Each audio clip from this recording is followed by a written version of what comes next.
if you're happy to share, what's the best piece of advice you've ever had?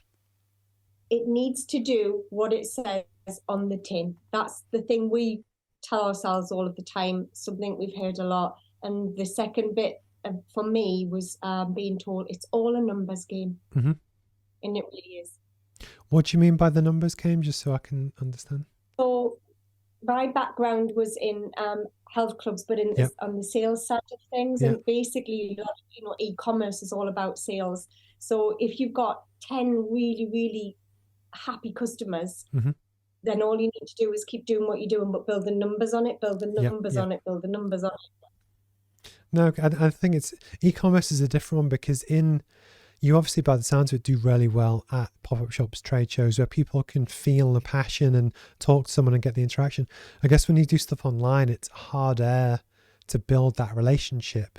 But I think what works then well is, say, on your Instagram, the last video, it's you two talking about sizing, but you can tell that you're real people, you've got a thing, you're passionate about it, and it builds that trust. So even though it is theory and in e-commerce business, you can still build the trust with the consumer. Does that make sense?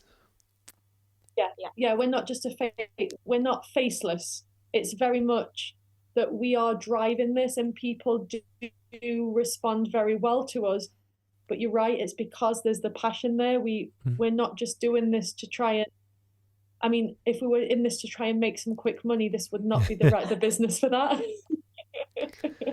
So it's definitely not for that reason, but it's because we want to be here, and that comes across. I think so. The next question I ask, which you could pick yourselves 10, 12 years ago, you could pick 6 months ago, whatever. If you were to give advice to your younger selves, what would it be? Mine would be, don't worry about what other people think. Mm-hmm. You are good enough, and you definitely don't need to be any taller.